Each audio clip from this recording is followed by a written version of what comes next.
listening to The Truth Tank, and I am your host, The Tank. This is episode 43 of The Truth Tank. We'll be picking it up right where we left off in part 1 of Russia versus Ukraine. We'll be looking at some of the countries Russia has invaded over the past 30 or so years, and then we'll be starting our epic look at the lie of communism, specifically the rise of the Soviet Union, how it spread and why it spread.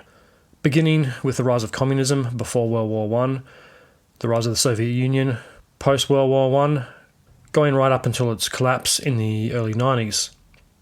Without further ado, let's get into tonight's show. This is episode 42 of The Truth Tank, Russia vs. Ukraine, part 2.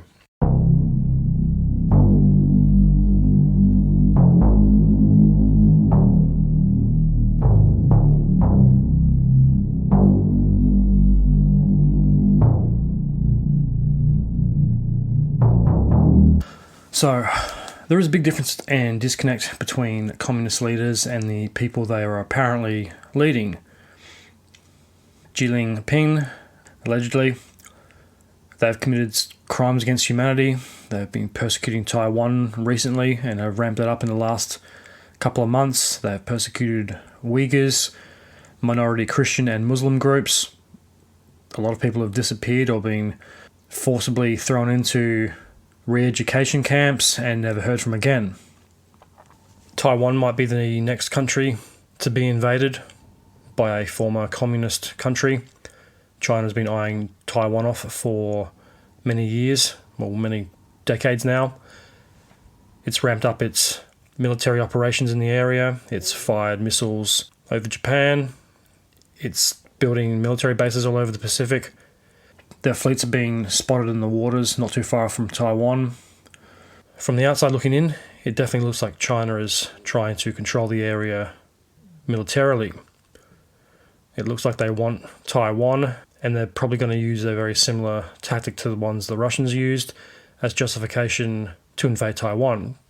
Because I think China believes that Taiwan was rightfully part of China and not a separate country. It was part of the communist system, like the Ukraine. But after Taiwan got its independence, it never looked back. And like Ukraine, I'm pretty sure Taiwan was never ever part of China.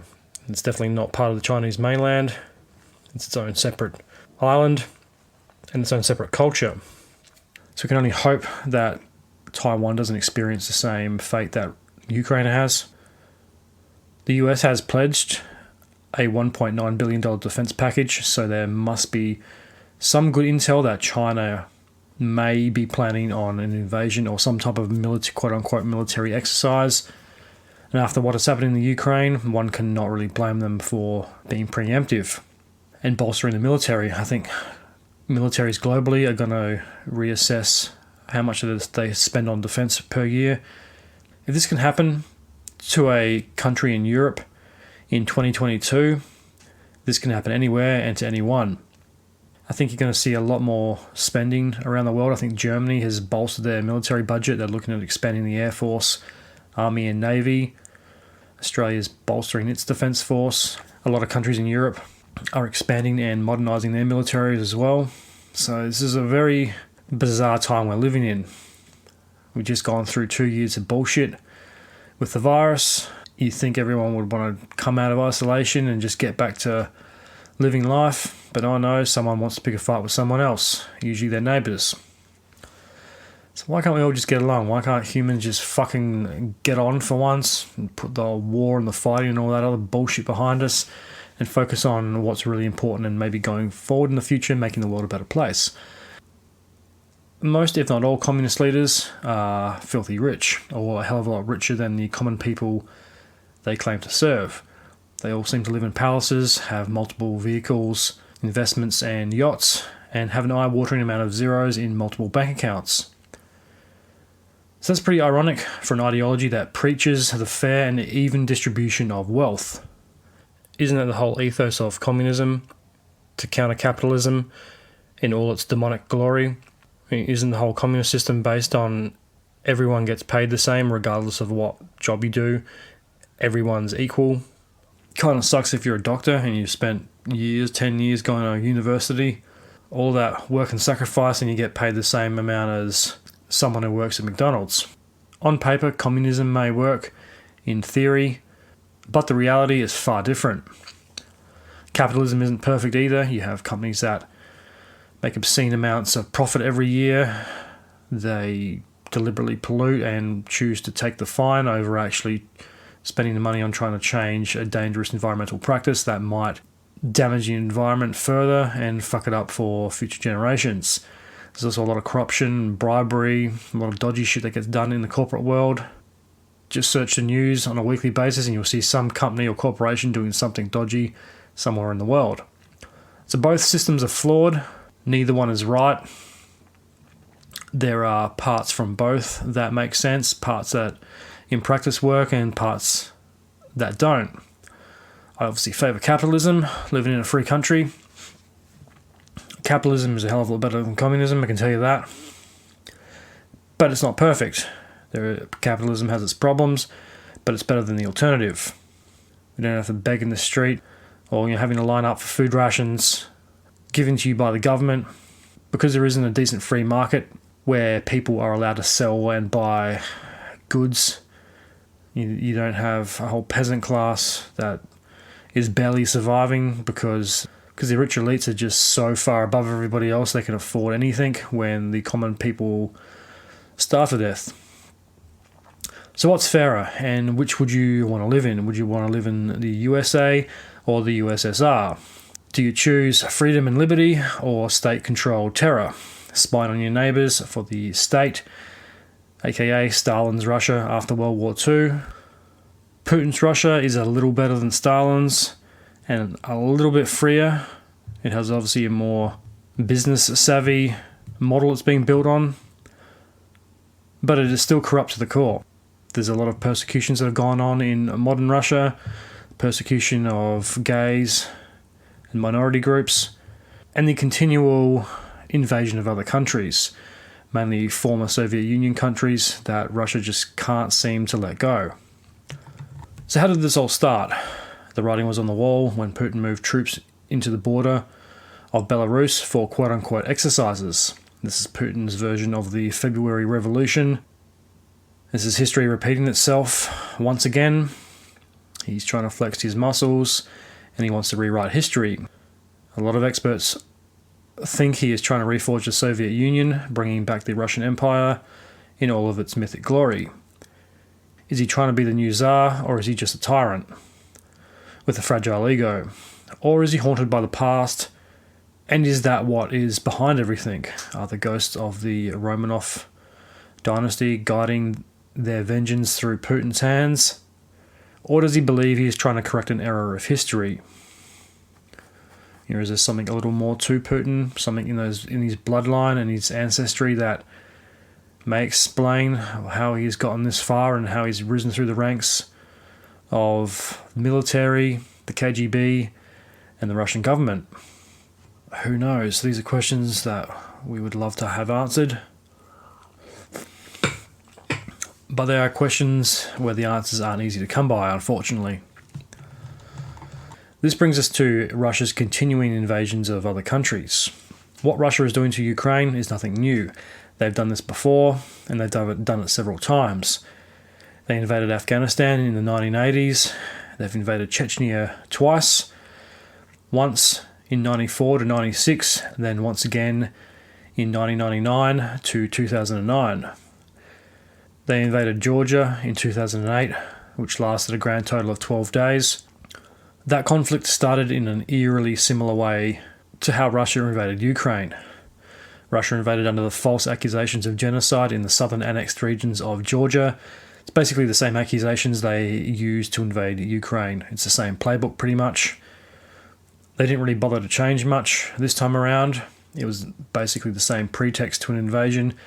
The only difference this time around is they're using the Nazi card as more justification and provocation to invade.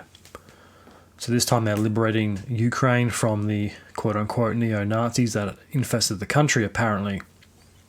Then there's also the war in Abkhazia in 91 to 93. I'd never even heard of Abkhazia before.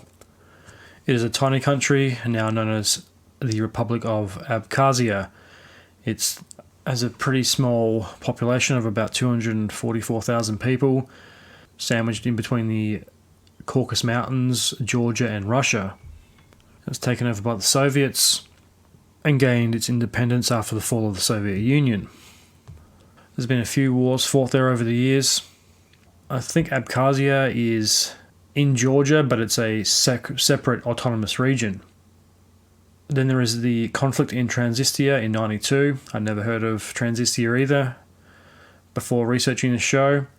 And the conflict in East Prigorod in 92 also. Then there was the Tajikistan War in 92 to 97, followed by the Dagestan conflict in 1999, the insurgency in the North Caucasus.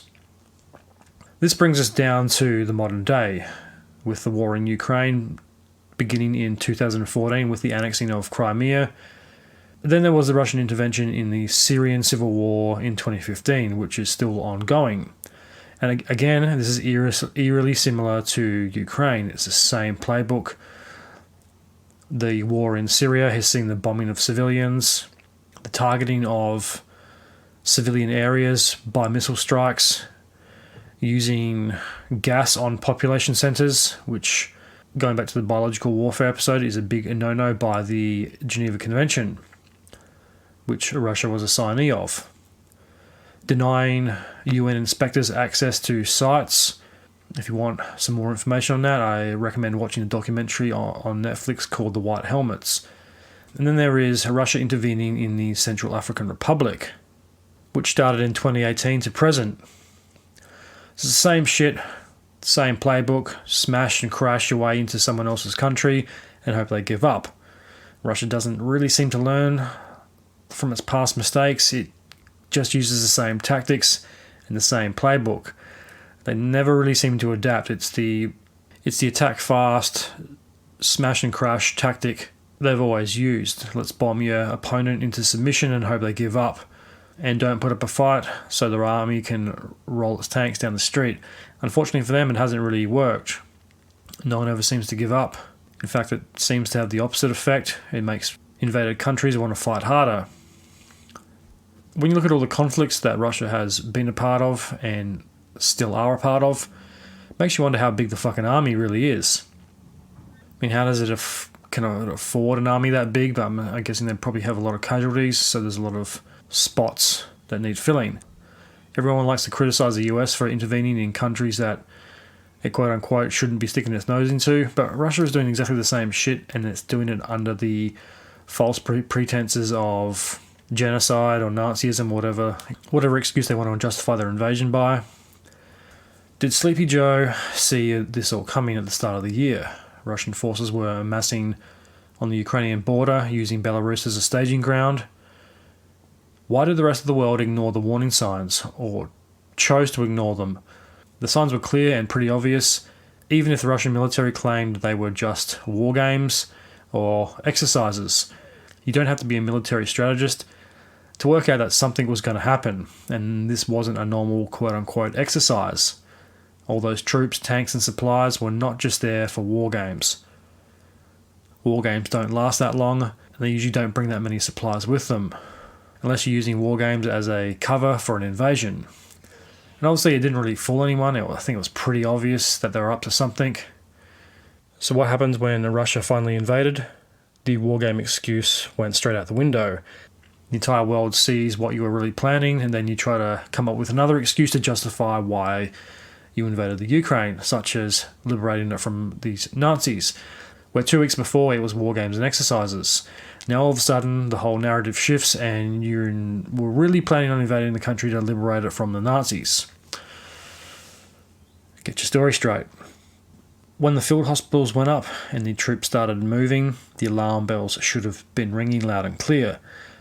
War games usually don't need large field hospitals or staging areas. They're usually over in a week or two. Field hospitals are usually the first preparation for an invasion, for obvious reasons. So my guess is that Putin wants to reform the Soviet Union and take back all the countries that went their separate ways when the Soviet Union collapsed. So obviously he has no regard for the Russians or Ukrainians that will and have died, trying to bring his delusional dream into fruition. This really brings into focus Mr. Putin's state of mind. Is he delusional? Is he crazy? Has he lost his fucking mind? Does he have dementia, like some people have suggested? There's a lot of rumours that he has Parkinson's and bowel cancer. I don't know how people quite know that. But some medical experts suggested a couple of years ago that he was suffering from the first stages of Parkinson's disease. If you watch some of his interviews and his reactions going back a couple of years ago, and even up until recently, you could see his hand shaking quite noticeably. He'd be holding onto a chair with a vice grip. You can also tell by his body language that something is up. The way he sits at tables with his generals, they're at one end and he's at the far end by himself. There seems to be a quite obvious division within the Russian military. He has brainwashed the public into believing the lie that was the pretense for invasion. He has dehumanized the Ukrainian people. He's used the old "we're going to stop Nazis" excuse as justification for invading the Ukraine and the death of innocent Ukrainians. There are a million things wrong with that statement. The obvious ones is Volodymyr Zelensky's grandparents were Jewish. Therefore, Zelensky is part Jewish himself, or if not full Jewish. Thousands of Jews were killed in Ukraine during World War II by the actual Nazis. There's also a pretty large Jewish population in the Ukraine. So is he reforming the Soviet Union, or is there something more sinister behind it? Russian losses so far, according to the Kremlin, have only been about 1,353, which we all know is complete bullshit. A more realistic number by Western reports puts the number at around 43,000, and obviously by the time you hear this episode, those figures will have been adjusted. Apparently a general a week has been killed, which has led to the quote-unquote butcher of Syria, General Alexander Dvornikov. He looks like a typical thug and a bully. He looks like the bad guy from a Bond film or a Mission Impossible movie. He likes violence and isn't fazed by the targeting of civilians. And as his name suggests, he was the one behind the targeting of civilians during the Syrian civil war. But for all of Russia's brutality and aggression, the war isn't going to Putin's plan. It's been going on for over 6 months at the time of this recording. Both sides have suffered heavy losses, but Russian losses are outstanding. They're comparable to World War I losses, 40 to 60,000. Like I mentioned before, they've lost their general a week. Equipment and personnel losses are pretty staggering. A lot of prisoners have been taken. A lot of military equipment has been completely destroyed or given up. Injured Russian troops have been left where they lie. So when you're leaving your own personnel and equipment behind and heading across the border, that doesn't say a lot for your army's fighting capability. Some of the Russians that have been taken prisoner don't even know they were in a war. The chain of command is completely fucked. Russian leadership doesn't really seem to be doing a very effective job, but they seem like old world Soviet thugs. There seems to be a gap in the information. The chain of command isn't working properly. Troops aren't being told what they're doing, and they wonder why they're on the retreat. You don't have to be in the military to realise that the lack of leadership and chain of command is probably one of the biggest problems. So conscripts aren't being trained properly. They don't want to be there, and they have no clue what the mission is or why they're even there in the first place. Russia's strategy seems to be pretty flawed. You obviously have a huge problem in the chain of command and leadership when you have troops that don't even know what country they're in or even what they're doing. They don't even know they're at war, and they wonder why they're on the run. They thought the capital would fall in 3 days and the government building would be flying the Russian flag within a week. They obviously got that one wrong. Now there are Russian troops refusing to fight and being jailed by their superiors. Russians are conscripting poor ethnic minorities to fight despite not knowing or wanting to know about the war. They have been conscripting monks to fight. You can imagine that, Buddhist monks on the front lines who want to have no part of war whatsoever, who are being forcibly taken from villages and forced to fight for Putin. When Russia runs out of troops, does Putin start conscripting people from Moscow or the more affluent areas of Russia to fight? I think that's probably going to happen more now. If he wants to recruit 300,000 more men, a lot of them are heading for the border, I think he's going to have no choice but to recruit from Moscow and the more affluent areas. There's a huge social uprising happening in Russia at the moment, and it's probably not going to stop anytime soon. So how far does Putin go? How far is he willing to go? He's using mercenaries also. He gets a bounty on Zelensky's head. The Russian forces are also conducting show trials of Ukrainian POWs. They're bombing prisons. There's been various human rights violations, war crimes, deporting Ukrainians, including Ukrainian children, into Russia, which in itself is completely fucked. For what purpose? For hostage reasons, so they can barter them later on. Who knows? There's a lot of dark shit that is happening in this war. They've also been spreading large amounts of propaganda that I don't think anyone really believes anymore, not with the internet. That might have worked once. Propaganda isn't so easy to get away with anymore. There's just too much information around that counters it. No one believes the truth now anyway. The truth is subjective. There's always versions of the truth, which makes discerning the actual truth and what is true and false even harder, but a lot of people aren't even buying some of the completely bogus reports and propaganda coming out of the Kremlin. Then there's the discovery of mass graves throughout Ukraine. Then there's use of foreign fighters such as Chechens. There's elements within the Chechen military that have been recruited and fight for Putin. Some Chechen generals are loyal to Putin with their fighters in the Ukraine. They've apparently been shooting Russian prisoners and troops that refuse to fight. Now that Russia has retreated from parts of the Ukraine, hopefully it will keep up and it will stay out. But more on that later on. It looks like Putin's grand plan is to stage those bullshit referendums and officially recognize the annexed parts of Ukraine under Russian protection. And if the Ukrainians launch a counteroffensive, which looks pretty likely to happen, and they attack those annexed regions, it'll be provocation for Russia to re-invade. Personally, I think a lot of Russian forces that will re-invade are going to go straight into the meat grinder. Ukraine isn't going to give up, nor should they. I think they've been underestimated by Russia and the world.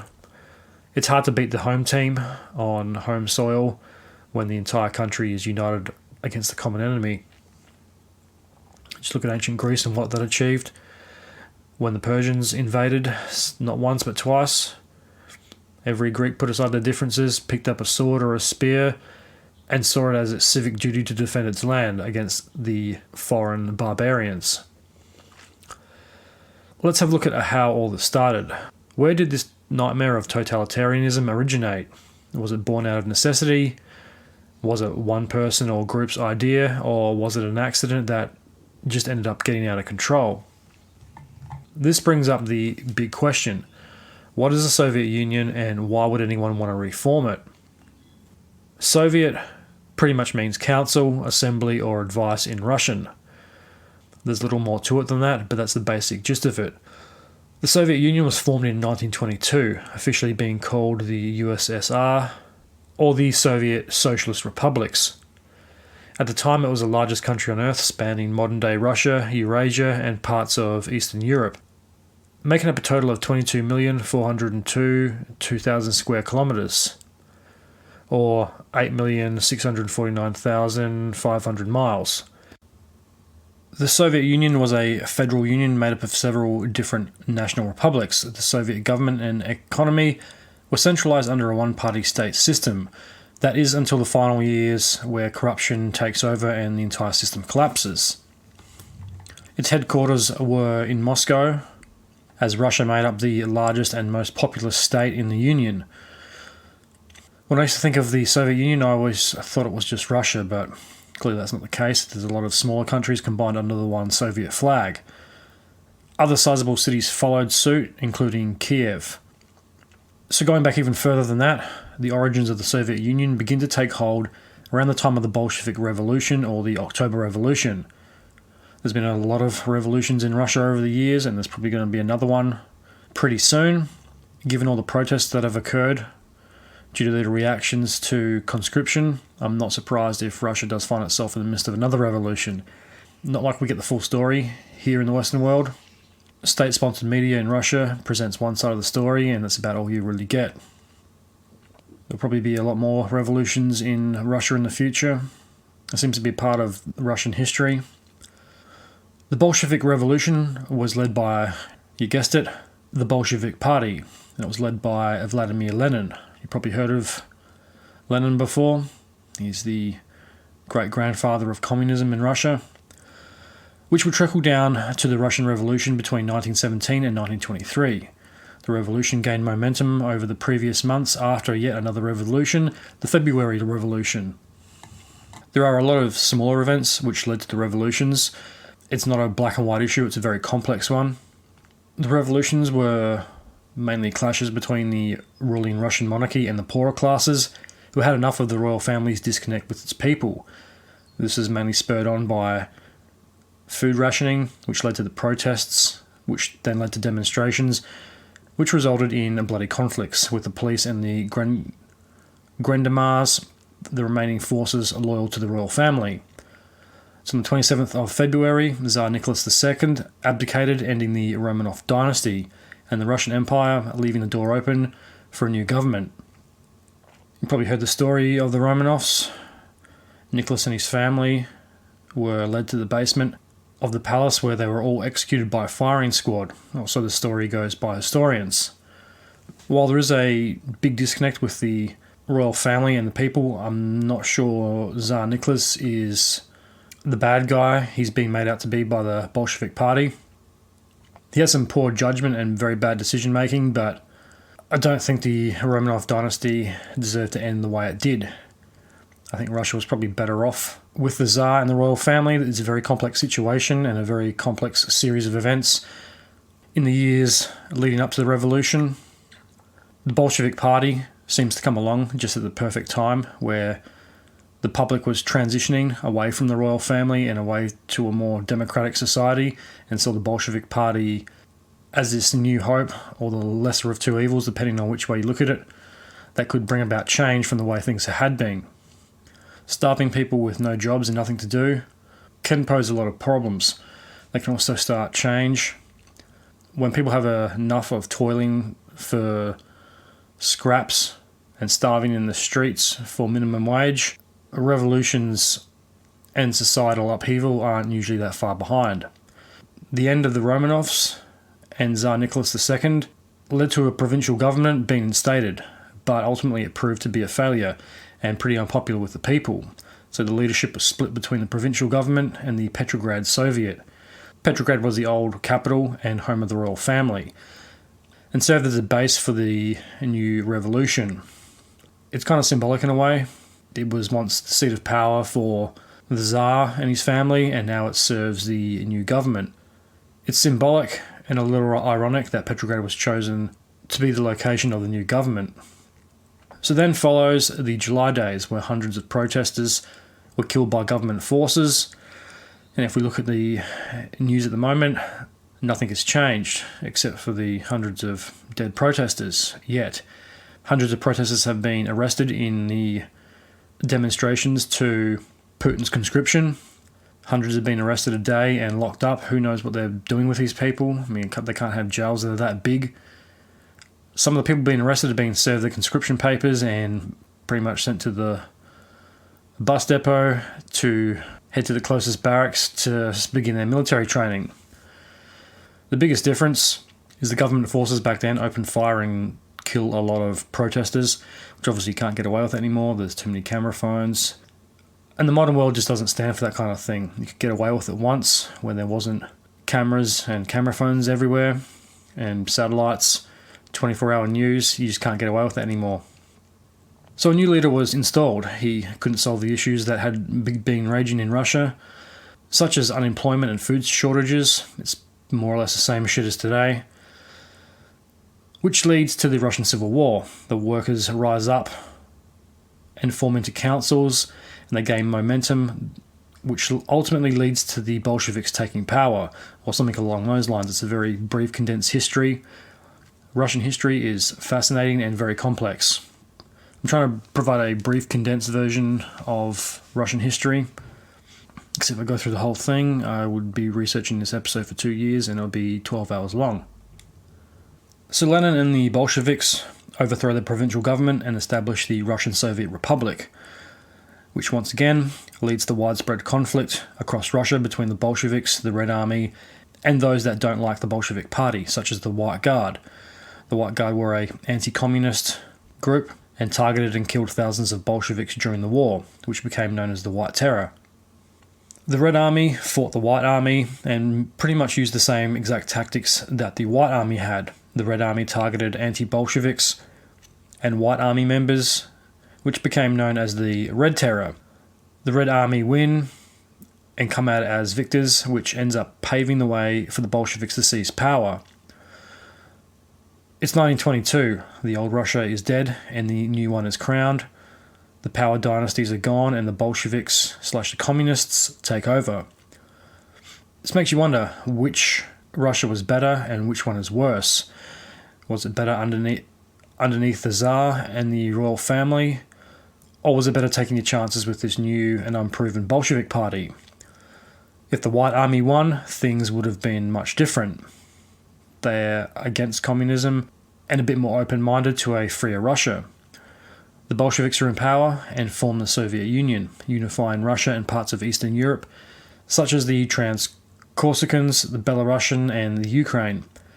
Other countries which made up the more modern Soviet Union were added over time, mainly after World War II when Russia liberated them from Nazi occupation. In other words, they replaced one dictatorship with another. I knew of the Soviet Union and Communist Russia, but I didn't know a lot of the background or the history behind it. And like you, I probably knew a bit about the Soviet Union, but not much more. A few things I didn't know. The Soviet Union under Lenin doesn't really seem as bad as what it was in future years. Some of what Lenin puts in place isn't all that bad and does favour the Russian people. He starts a new system of economic policy which saw a partial return of property ownership and the free market. That is until the rise of one Joseph Stalin. After Lenin's death in 1924, this is where things start to go from bad to worse. Stalin comes to power and pretty much cleans house. He has all opposition to his rule removed, whether this be military, political or other. He starts from the inside of the Communist Party. He also institutes a command economy structure. So this is not all that different to allegedly how Putin came to power. If we go by one of the three main theories of how he gained power and wealth, this is kind of similar. Because Lenin doesn't seem to be as extreme at the start of the Soviet Union. The Soviet Union starts to become more tyrannical and oppressive after World War II. When he dies, I think Stalin sees this as an opportunity to make a power grab for himself. Because as we'll come to later in the story of communism, there's about three main figures that make up the backbone of communist Russia. And with Lenin gone, there's pretty much no one left standing in his way. Stalin seizes power militarily, and as most of you know, he plays a pretty big part in World War II, and becomes a tyrannical, stereotypical communist leader. He doesn't want to relinquish his power over Russia or the Soviet Union, and he's ultimately responsible for the deaths of millions of people. There are parallels we can draw between Stalin and Putin. Both seize military and political control and refuse to let it go. They refuse to relinquish any type of power or control over Russia. Politics or the military, they get involved in unjust wars, invade other countries, and are willing to sacrifice innocent lives to see their delusional dreams come to life. Stalin, in particular, is responsible for the deaths of millions of Russians. So what is a command economy structure? I'd never heard of this prior to researching this show. I had no idea Lenin had made these economic changes and had favoured a fairer economic system. I always thought of Lenin as being the communist grandfather, much like Stalin. I thought he was all about hoarding wealth for himself while his people starved. and maybe he is like that.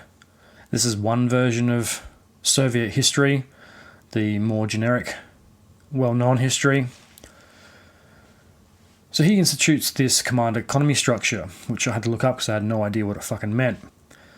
So this, according to the wiki entry on command economy structure, command economy, planned economies contrast with command economies in that a planned economy is, and this is the quote, an economic system in which the government controls and regulates production, distribution, prices, etc., whereas a command economy necessarily has substantial public ownership of industry while also having this type of regulation. In command economies, important allocation decisions are made by government authorities and are imposed by law. This goes against the Marxist understanding of conscious planning. Decentralized planning has been proposed as a basis for socialism and has been variously advocated by anarchists, council communists, libertarian Marxists, and other democratic and libertarian socialists who advocate a non-market form of socialism. In total rejection of the type of plan adopted in the economy of the Soviet Union. Most of a command economy is organized in a top-down administrative model by a central authority, so in other words, the Soviet Union, where decisions regarding investment and production output requirements are decided upon at the top in the chain of command, with little input from lower levels, and that sounds like things could go horribly wrong. If you were in charge of a system like that, you could manipulate it pretty easily because it sounds like the guys at the top have all the power and those at the bottom have absolutely no say whatsoever. Unlike a free market, we have shareholders buying stakes in companies. Even if you're a 1% owner in a company, you still technically have a say, even though it probably accounts for nothing in the boardroom. It still gives you the nice feeling that you may actually own 1% of a specific company. Well, this seems like one leader, one man, has pretty much total control. Advocates of economic planning have sometimes been staunch critics of these command economies. Lenin and Trotsky believed that those at the top of the chain of command, regardless of their intellectual capacity, operated without the input and participation of the millions of people who participate in the economy and who understand/respond to local conditions and changes in the economy. Therefore, they would be unable to effectively coordinate all economic activity. Okay, so it's another take on how these command structures should work. Lenin Trotsky, he's another one of the pioneers and original figures of communism and was friends with Lenin. His version of communism differed slightly from Lenin's, and they have a split and go their separate ways. Under Stalin, the Soviet world sees rapid industrialization and economic growth. But you can't have the good without the bad. This led to the expanding of the gulags and labour camps, man-made famine from the collectivization of agriculture. Collectivization is state-controlled farms, i.e. unfair distribution of food, meaning the state can take farmers' crops and basically keep it for themselves and not use it to feed the people, or something along those lines. It's good to see nothing has changed much when it comes to communism. The powers that be still hoard food while their people starve. I doubt Kim Jong-un has ever gone hungry in his life or skipped a meal. Judging by the look of that fat little fucker, he probably eats more in a day than most North Korean people do in a week. The more Stalin's power grew, the more paranoid he became. Stalin sent many people, including military and political rivals, to labour camps, as well as normal citizens that didn't agree with his demented ideology. And if you know anything about Stalin, he was fucking crazy. He was a mass murdering psychopath. So the man-made famine happened between 1930 and 1933. I mention it because I think it is key to understanding the Soviet mindset of the time and in general. And as we will see, not much has changed in Soviet ideology. The rulers get richer and the poor get more oppressed. The man-made famine occurred in the grain-producing regions of the Soviet Empire, mainly the North Caucasus, Kazakhstan, the South Urals, Volga, and Ukraine. Stalin and his supporters refer to people in these regions, but more specifically the landowning peasants, as a kulak, meaning to be liquidated as a class. A kulak is a peasant who owned 8 acres of land during the old days of the Russian Empire. During the Soviet takeover, the term was used to describe any landowning peasant in Soviet Russia and beyond. During Stalin's days, it also meant the more wealthy landowning peasants, who became the enemies of the Bolsheviks in terms of their class. The term peasant gets thrown around a lot in Soviet history. It can also make it pretty complex when the term peasant is used over and over again. So landowning peasants are more or less poor farmers who own their land and produce food for the state. They're by no means well off like we think of today's farmers, which is strange because it would take a lot of money to own and operate a farm. Even if it was just a grain growing farm, you'd have to pay, I suppose you wouldn't really have to pay people back in Soviet Russia. They'd probably have to work the land for free. So this led to a state-sponsored elimination and repression campaign against the kulak class. They were deported, arrested, and even executed, mainly the more well-off landowners and their families. This is communism at work, folks. Anyone they don't like gets labelled, dehumanised, and taken out of the population. Same playbook, different decade. So Stalin has pretty much taken out anyone who he thinks might be a threat, and that includes the more well-off landowners. They might possibly form a union, or they might even leverage crops against the government and refuse to produce them, which would create a hunger strike all throughout the Soviet Union. There are many differing factors that played a part in the famine. It wasn't all a targeted elimination. Industrialization grew too quickly, which put strain on the system and resources.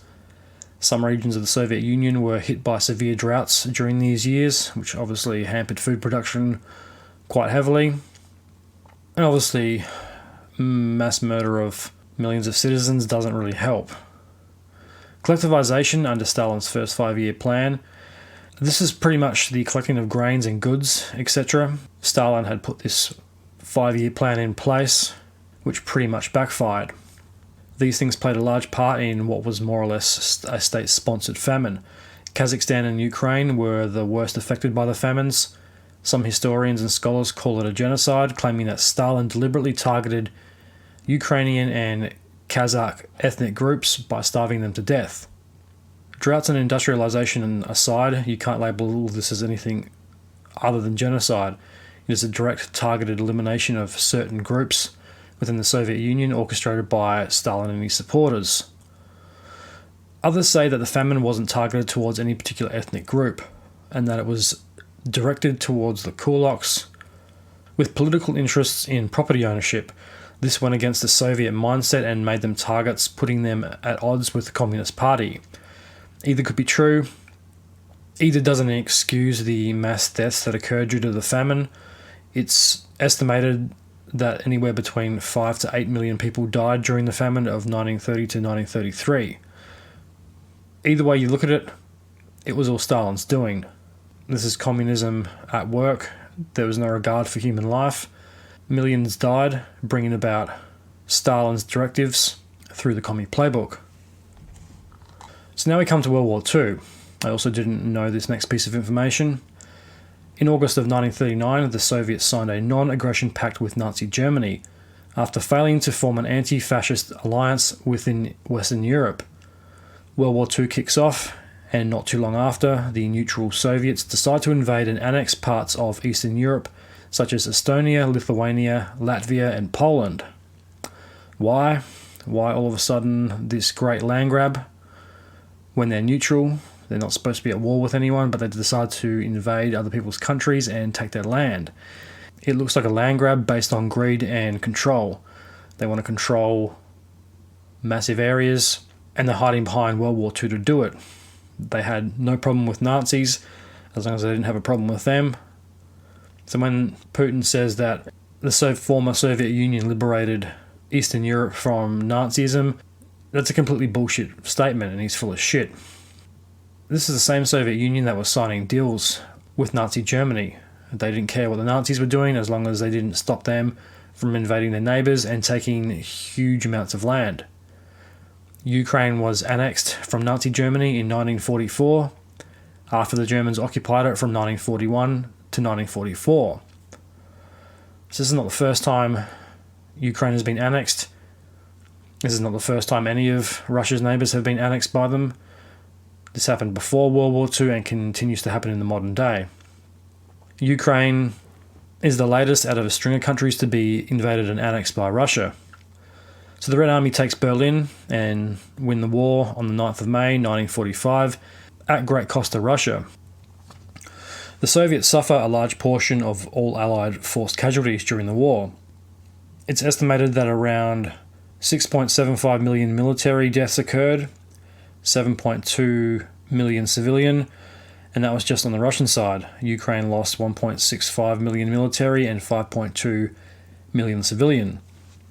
The territories taken during the war by the Reds paves the way for the Eastern Bloc's satellite Soviet states that come in later years. So this brings us to the Cold War at the end of the 1940s. In 1949, the Eastern Bloc faced off against the Western Bloc. Stalin dies in 1953, and with his death brings about some changes to the Soviet world. Nikita Khrushchev took over from Stalin and started a period of de-Stalinization. Russia thrives during these years, jobs were plentiful, people moved to cities for work, new industries sprang up in aerospace and technology. Russia leads the way in the space race. They send the first satellite into space as well as the first person. They send a probe to Venus and make some huge advancements forward in the aerospace industry. Then came the 1970s. Relations with the United States were good. That is until the outbreak of the Afghan War in the tail end of the 1970s. And during the 80s, tensions were heightened with the United States. The 1980s rolls around. Mikhail Gorbachev is leader of the Soviet Union. He tries to revitalize the economy. The Cold War ends under his lead. The Berlin Wall comes crashing down, and relations with the US are the best they've been in a long time. And he recently passed away. Unfortunately, Russia doesn't have a leader like Gorbachev at the moment. If they did, things would be a lot different. The Warsaw Pact of 1989 saw the Eastern Bloc throw off the chains of Soviet oppression in Central and Eastern Europe for the first time in many decades. The Warsaw Pact started before 1989, but the pact played a large part in the breaking up of the Soviet Union, especially in Eastern Europe. It wasn't a smooth road by any means. There was a lot of tension and turmoil between the various parties over the changes. Some wanted to preserve the old ways and didn't want the communist era to end. One of the big reasons for this, and this is a reason that we see pop up today, especially in the annexed parts of the Crimea, is Soviet nostalgia. People didn't want the communist era to come to an end because it was all they've known. They got emotionally attached to the memory of the Soviet era. Whether it was actually good or not is a different story. But better the devil you know than the devil you don't. Some wanted the old ways to stay. They didn't want the nostalgic glory days of the Soviet Empire to end. Another reason being that some countries weren't great or prosperous before the Soviet era, which is another reason why Soviet nostalgia lingered on. Some parts of the Soviet Union, mainly in Eastern Europe, weren't very nice places to live before the Soviet Union took over. The Soviet Union brought with it modernization, industrialization, and technology. All elements that these places didn't have before the Soviets arrived. So you can see why they wanted to stick with the Soviet Union.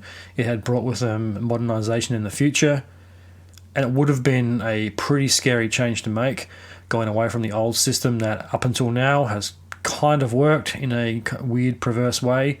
Even if everybody is still poor and starving, some good did come with it, such as jobs, industrialization, and technology and modernization. So there would have been some people who were probably very hesitant at a change. Changing government also means a change in society, so this new change might not benefit them. Things might go backwards, and in some cases this does happen. When old systems are broken up, sometimes things don't work out. Sometimes things digress and get worse. There's a few Pacific Island nations who have gotten away from the Commonwealth. This happened in Papua New Guinea when they got away from the Commonwealth of Australia. Things didn't go that well. The Australian government paid for a lot of roads and schools and infrastructure, and when that relationship ended, so did the funding. A lot of crime took over. The murder rate went up because the Australians policed things, and now that they're not, a lot of corruption has found its way into the police force, and things are a lot more dangerous than they used to be. There's also a lot of crime and poverty. One thing follows the other. When you have corruption, you usually get crime and poverty following pretty closely behind. This led to separatist movements breaking out around the place. Referendums were called. A majority vote saw the preserving of the Union until 1991. A failed coup was hatched by hardcore Communist Party members. Boris Yeltsin was the acting president who played a vital role in quashing the coup. As a result of the coup attempt, the Communist Party was banned and Russia and Ukraine decided to separate. Ukraine declared independence on Christmas Day 1991. So Gorbachev quits, and all the states that had been a part of the Soviet Union rose from the ashes of the Communist Party and became independent republic states. And that's another thing that makes Russian history so complex and interesting. You have so many things happening all at this one time. You have this giant country that's being broken up into smaller pieces. The end of the Soviet era, the tumultuous transitional period, and the rise of the Russian Federation. To help explain this a little better than I can, I'm going to read some of the wiki article on the Russian Federation and some of the changes that happened in the Soviet Union down to the transitional period, which eventually led to the formation of the Russian Federation. The Russian Federation, formerly the Russian SFSR, assumed the Soviet Union's rights and obligations and is recognized as its continued legal personality in world affairs. The Soviet Union produced many significant social and technological achievements and innovations regarding military power. It boosted the world's second largest economy and the largest standing military in the world. The USSR was recognized as one of the 5 nuclear weapon states. It was a founding permanent member of the United Nations Security Council. I did not know that. As well as a member of the OSCE, the WFTU, and the leading member of the Council of Mutual Economic Assistance and the Warsaw Pact. What happened? So this is the more positive side of Russia. You start to see emerging at the tail end of the Soviet Union. Things start to dramatically change, and they start changing for the better. But then things seemingly have gone back to the way they were. Putin's Russia seems to have forgotten most of this, especially when it comes to nuclear inspections. So they've only just recently let UN nuclear inspectors into the damaged nuclear power plant in the Ukraine. I think there's another one that's damaged that they're not letting in. That's one violation of the protocols. They're also not adhering to the Geneva Conventions and protocols regarding the conduct of war, treatment of POWs, targeting of civilians and civilian areas, and war crimes. And recently, there's been mass graves of civilians, women and children and soldiers found. The evidence is pretty clear that the Russian military has committed war crimes in the Ukraine.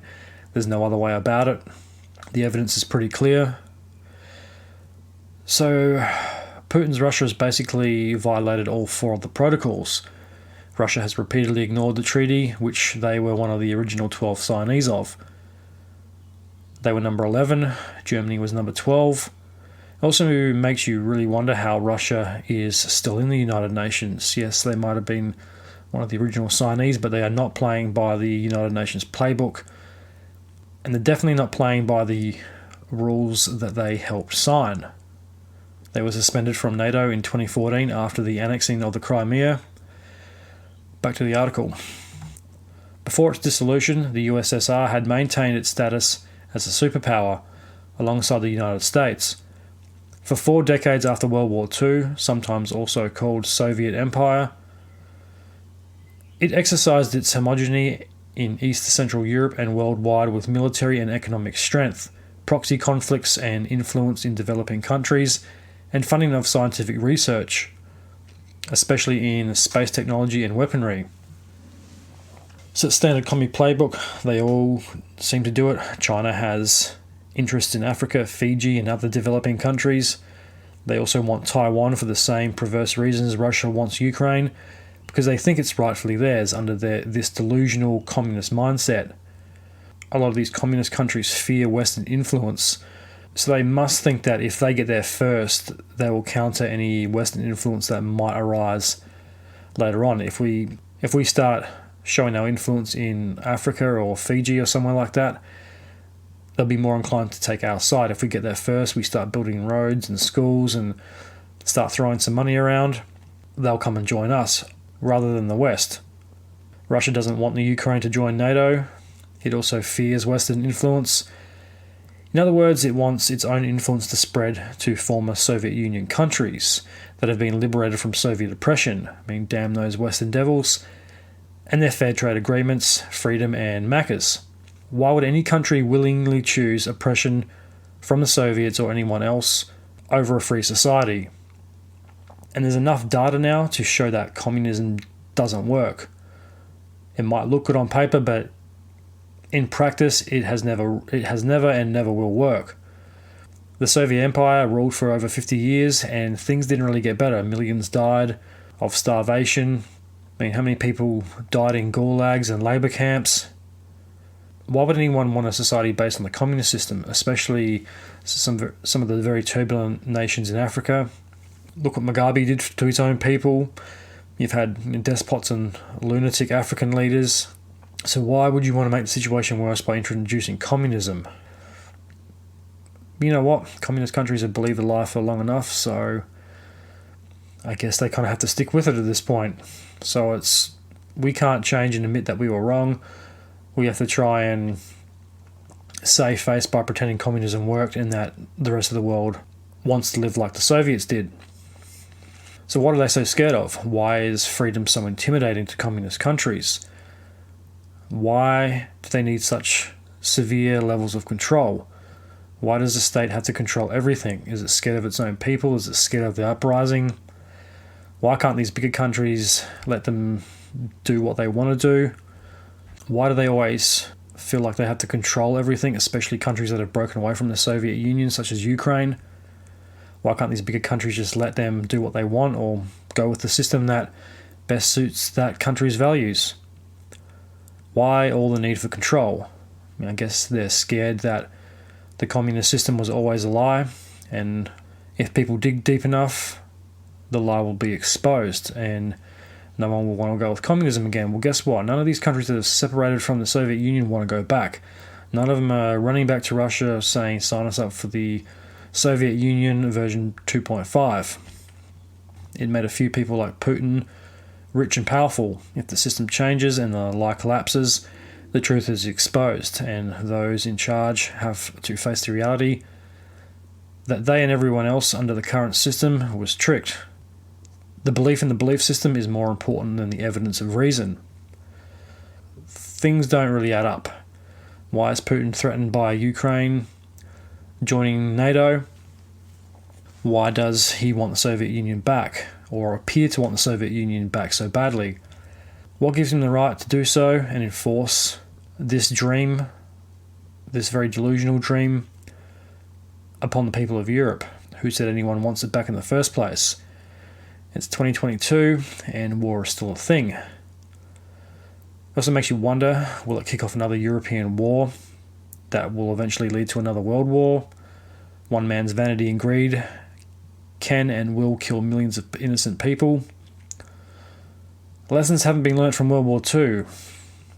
I mean, there's a passage in Nostradamus' predictions where he predicts a World War III kicking off in the Middle East, or a great conflict that starts in Europe, which eventually spreads to all European countries, leading to world war. I mean, we've already had 2 world wars in Europe.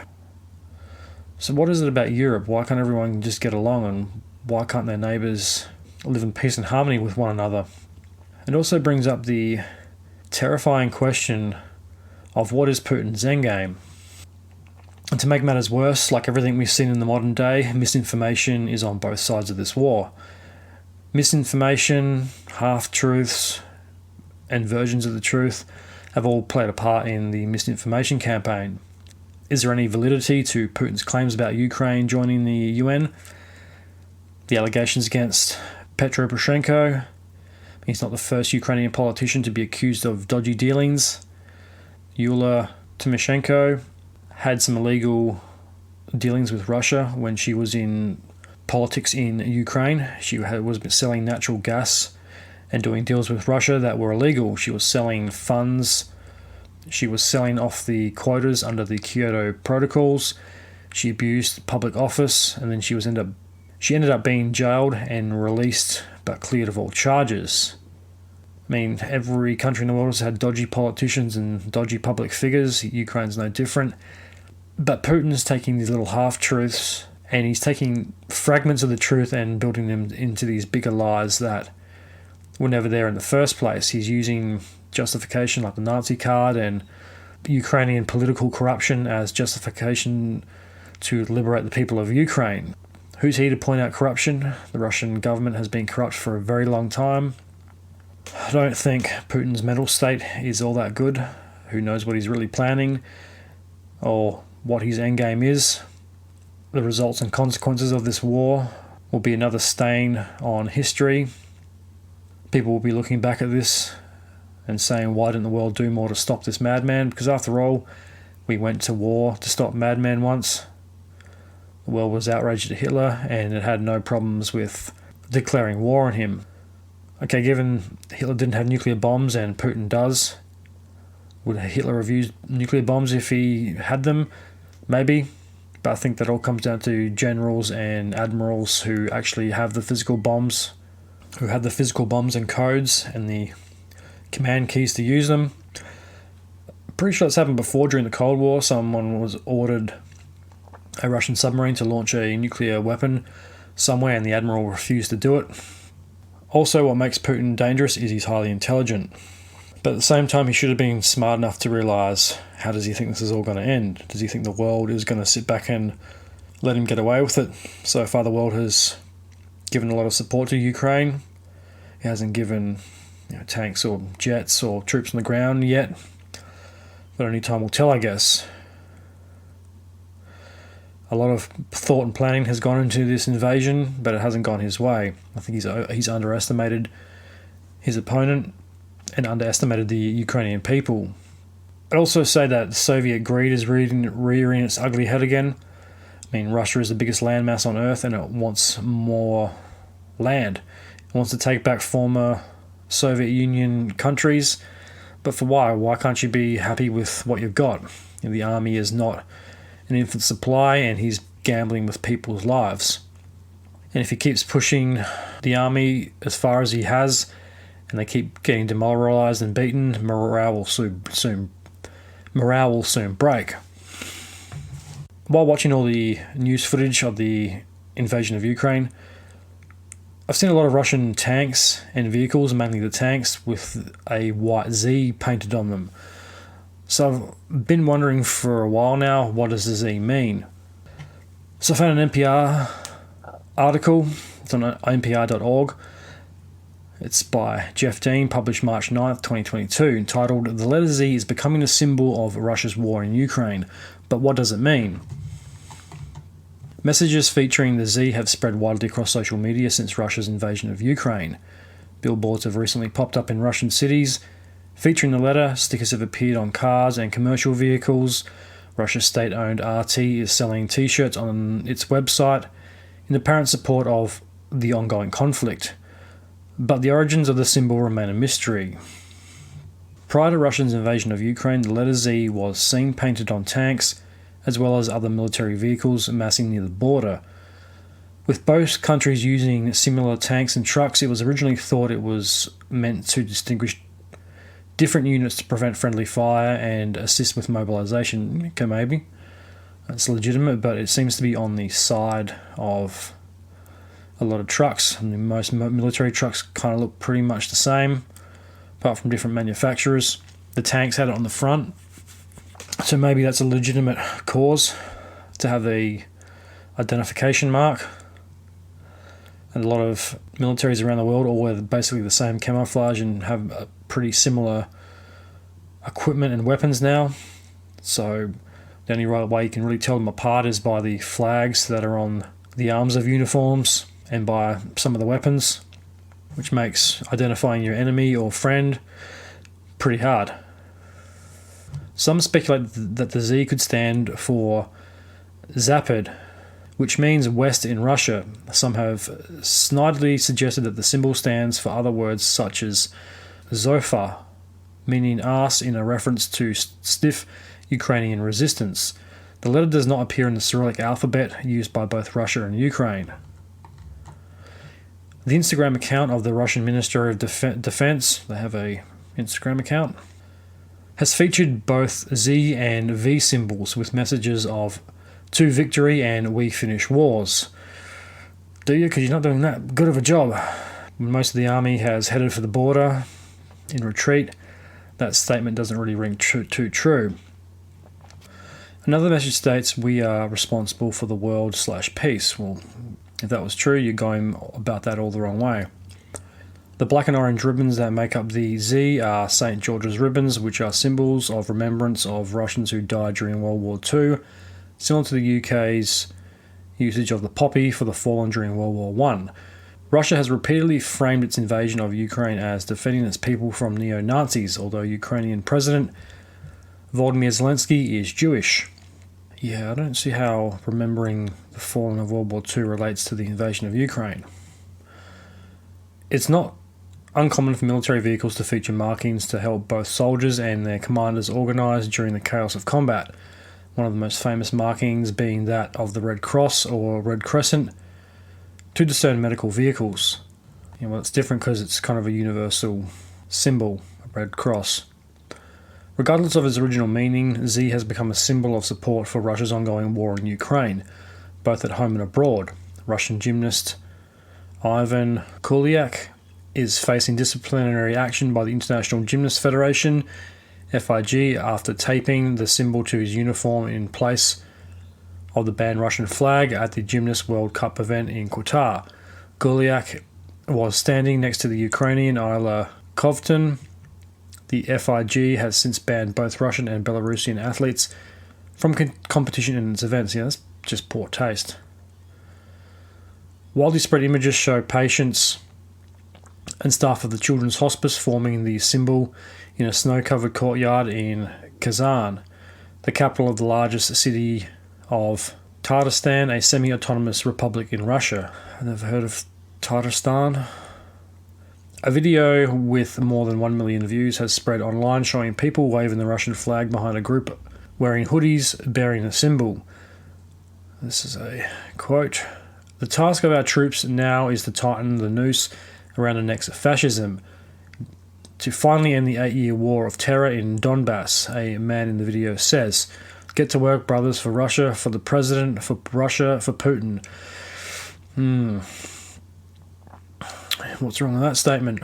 Who's the fascists now? When you start committing war crimes, bombing civilians, invading countries unjustifiably, you kind of wear the fascist hat there.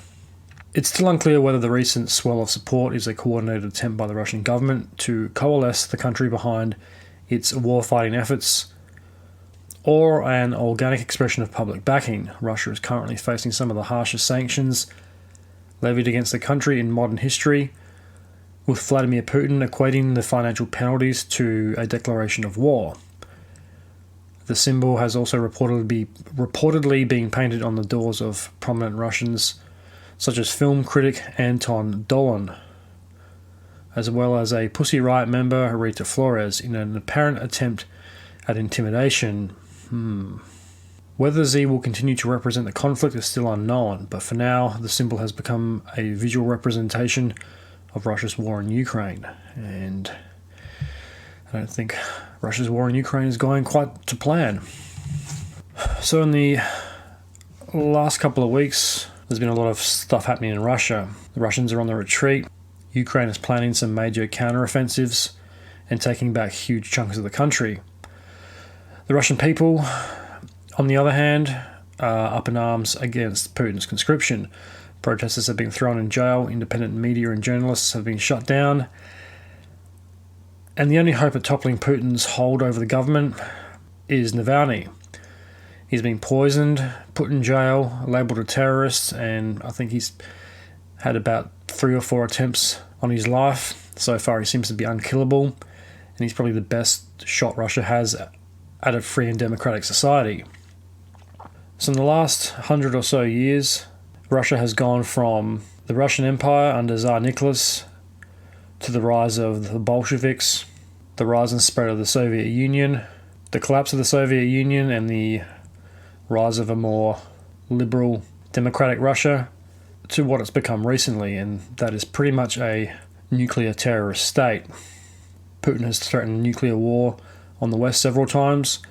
Nuclear weapons are Putin's biggest drawcard and the only thing he can really use to hold off the West. But is he bluffing?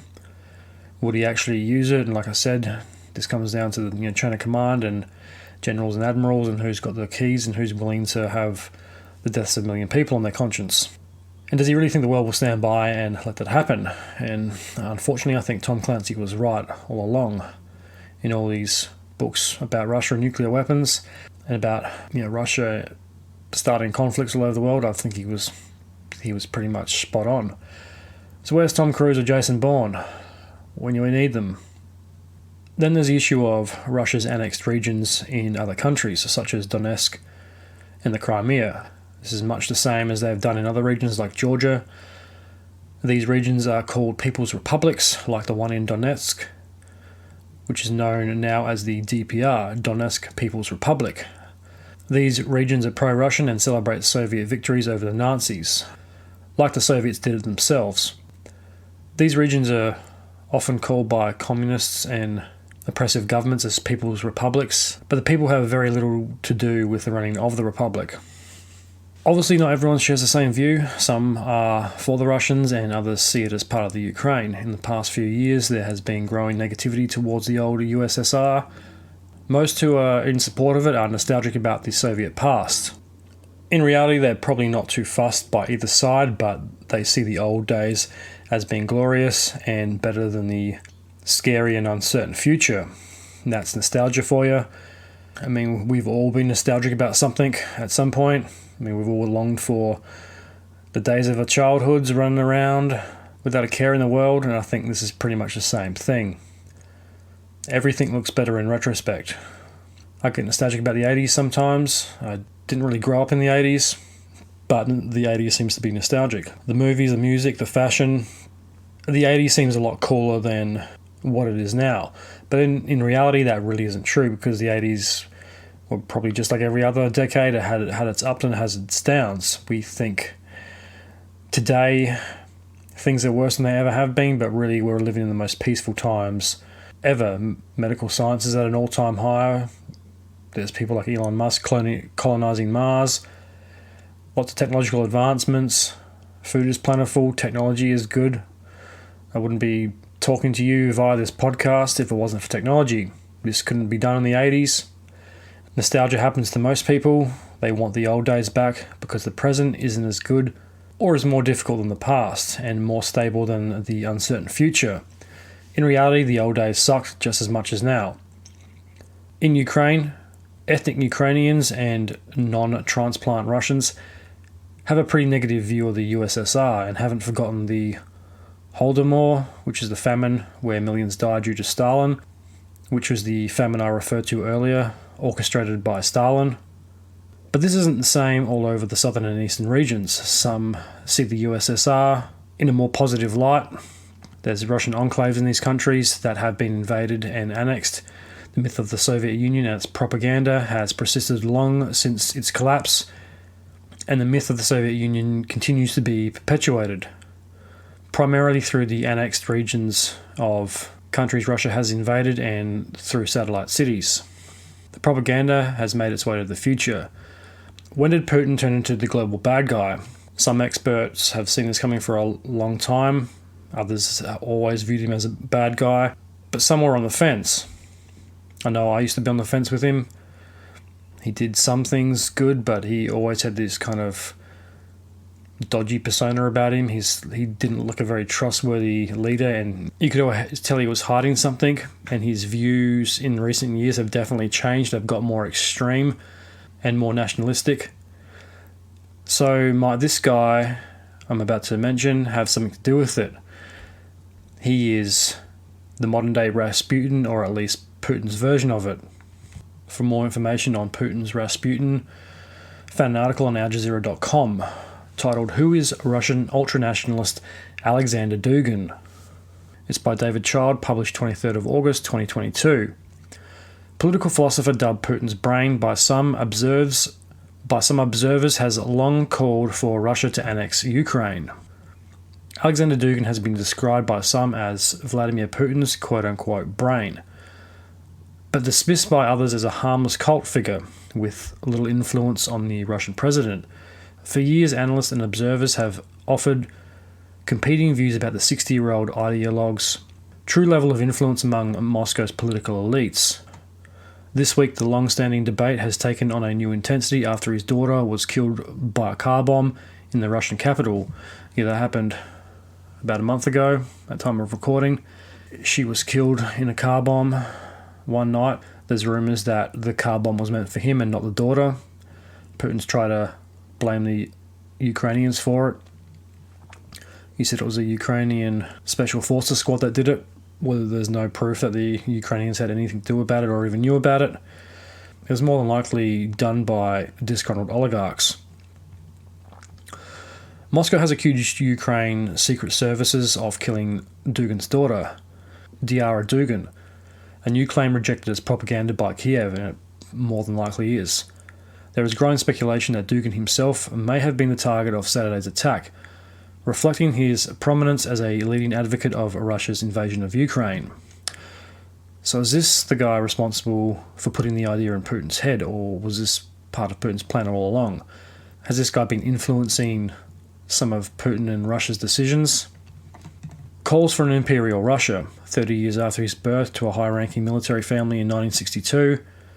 Dugin first attracted national attention in the early 1990s amid the collapse of the Soviet Union as a prolific writer of Russian far-right Den newspaper.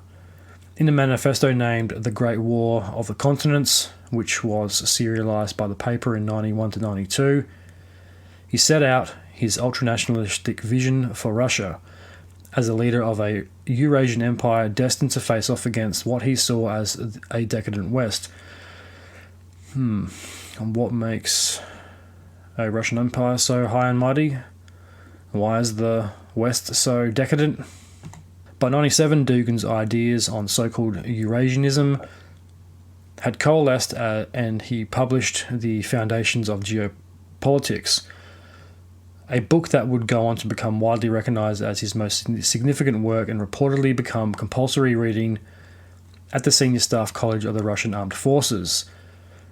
So this is kind of like Hitler's political manifesto Mein Kampf. He called in the text for Russia to rebuild its influence, minus the communistic ideology of the Soviet Union, through alliances and annexations, including the seizure of Ukraine, which he claimed had no geopolitical meaning and no ethnic exclusiveness as a state. Yeah, as we've seen, that is completely bullshit. Ukraine existed long before Russia, so I don't know why he is so high and mighty on Russians taking control of everything. And if what this guy is spooking is not complete and utter fascism, I don't know what is. This is the same shit Nazi Germany pulled. It follows the same ideological guidelines. It throws in socialism and nationalism and mixes them up into this new version of fascism. Yeah, you'd think that this type of old way of thinking would be long dead. So it's just behind the series of annexations we've seen over the last 20 to 30 years. Has this plan been in place for a long time, since the early 90s? It's a very concerning ideology. And this dude does sound like he's been playing a part behind the scenes. At least his writing has been playing a part behind the scenes for quite a while. Susan Smith-Peter, a Russian historian and professor at the City University of New York in the United States, described Dugin's notions as fascist. Yeah, that's a pretty accurate assessment. His life's work has basically been to take fascist ideas and modify them for a Russian audience so that they can kind of have this Russian veneer, Smith Peter told Al Jazeera. And he's been influencing people on a variety of different levels, she said. Alleged influence grossly overstated.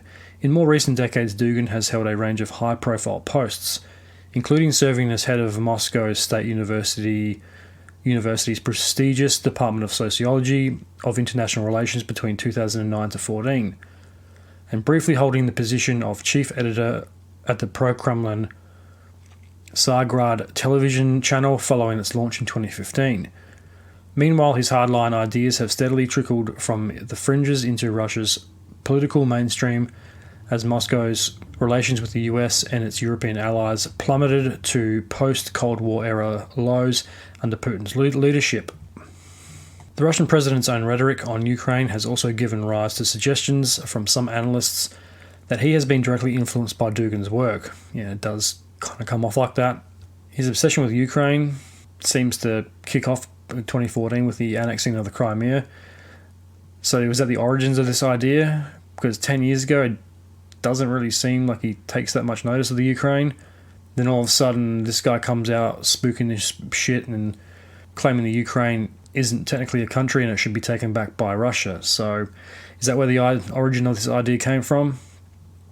In a lengthy July 2021 essay entitled On the Historical Unity of Russians and Ukrainians, Putin said he believed the true sovereignty of Ukraine is possible only in partnership with Russia, echoing Dugin's skepticism about its claim to independent statehood.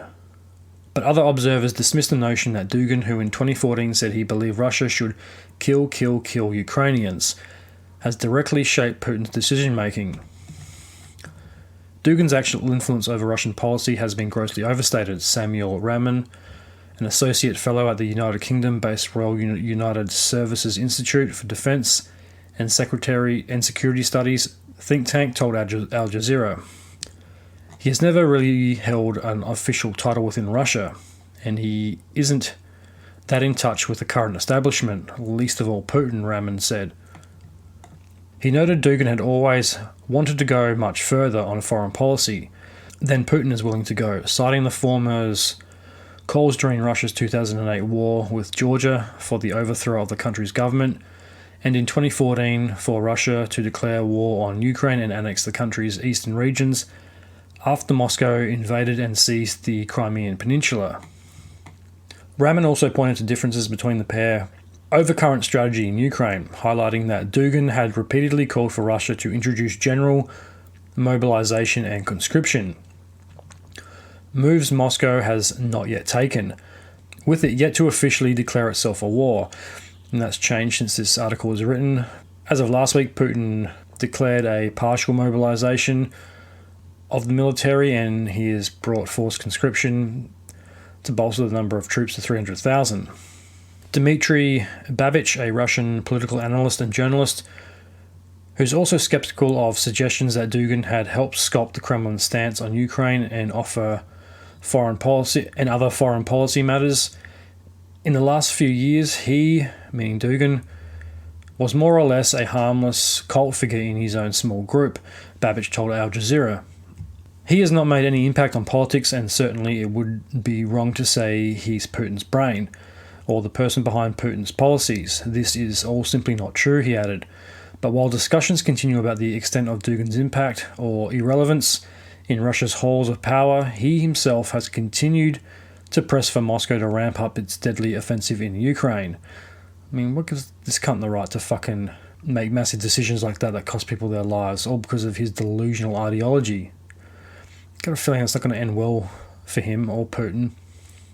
In a post on Telegram published before the killing of his daughter on Saturday, Dugin called on the Kremlin to gear Russian society up to a total war footing, stating that Kiev and its Western allies had shown no sign of conceding defeat in the conflict. And once again, since this was published, Putin has organised basically the entire country to just focus on war by opening factories to produce armaments and supplies for the war effort, which pretty much hasn't been seen since World War II. The Supreme Commander-in-Chief said, "We haven't really started anything yet, now we have to start." Dugin said, citing Putin's claim on July 7 that Russia had, by and large, not started anything seriously yet in Ukraine. Okay, well, so why are you retreating? There's a lot of Russian troops that have lost their lives over nothing serious. Russia challenged the West as a civilization, so we have to all go the way, he added. The mighty forces of history have come into play. The tectonic plates have shifted. A new Russian time is coming, relentlessly. What makes Russia so special? What makes the Russian Empire so special? And what gives them, or this guy, the right to take over other people's country and rule because of some divine delusional prophecy from the old Soviet Union? End of article. A lot has happened since that has been written. In the last couple of weeks, Russia has openly threatened the UN.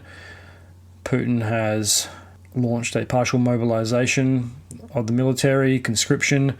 There's been mass exodus from Russia by a lot of young men in the country. They're heading for the borders in droves. Putin's private army, the Wagner Group, has been recruiting prisoners into the Russian war effort. As it stands, they have several serial killers and a cannibal as part of their forces, so that should be exciting. They also recruited prisoners several months ago. They recruited about 60 and only 3 survived. Then a couple of months after that, they recruited about 80 and about 10 survived. So good odds. Why would you think prisoners would make good fighters? And who's to say they don't fuck off first chance they get? Putin's also opening factories to produce arms, much like the world did in World War II, but this is not World War II. There's been a couple of videos on social media circulating of Russian conscripts receiving their guns, which are rusty. There's several troops that have shown off rusty AKs, despite the state-sponsored version showing pristine boxes of weapons being opened and handed out to willing troops.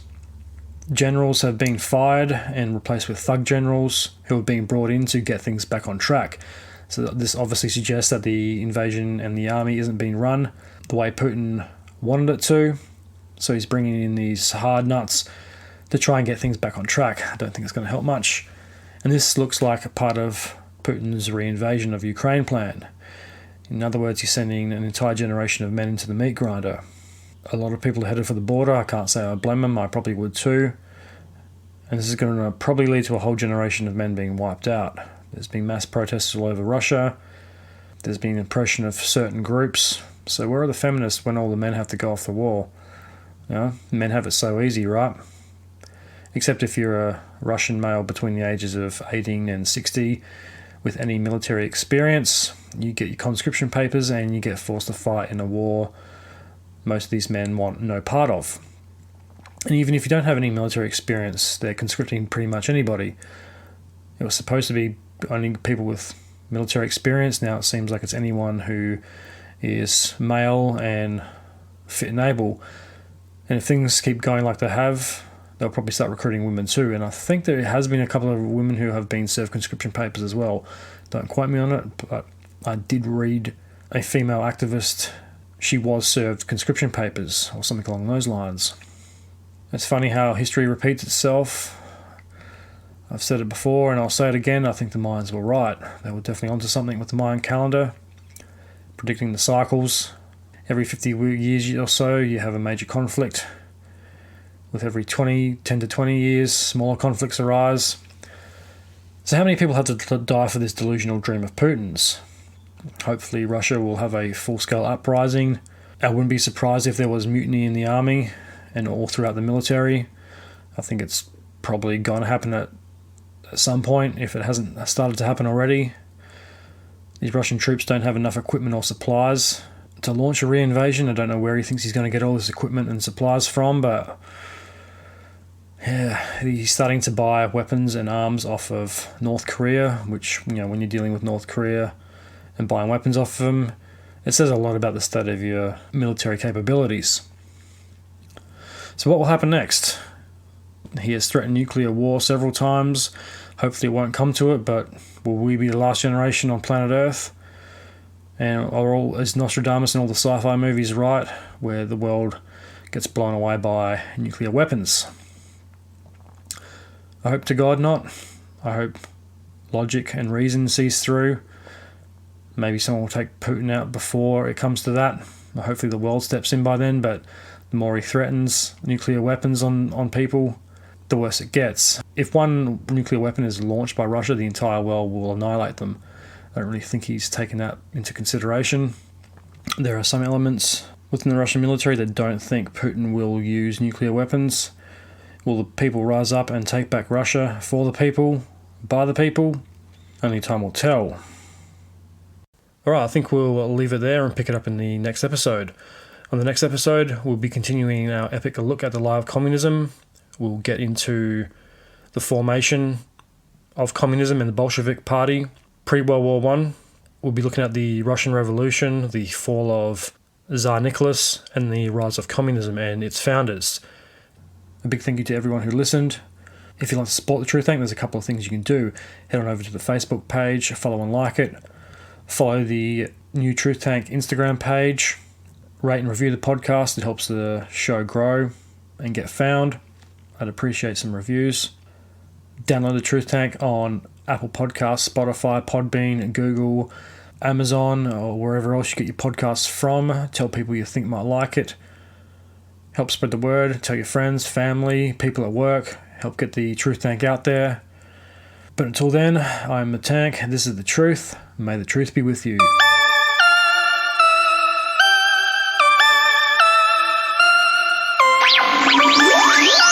Fascism.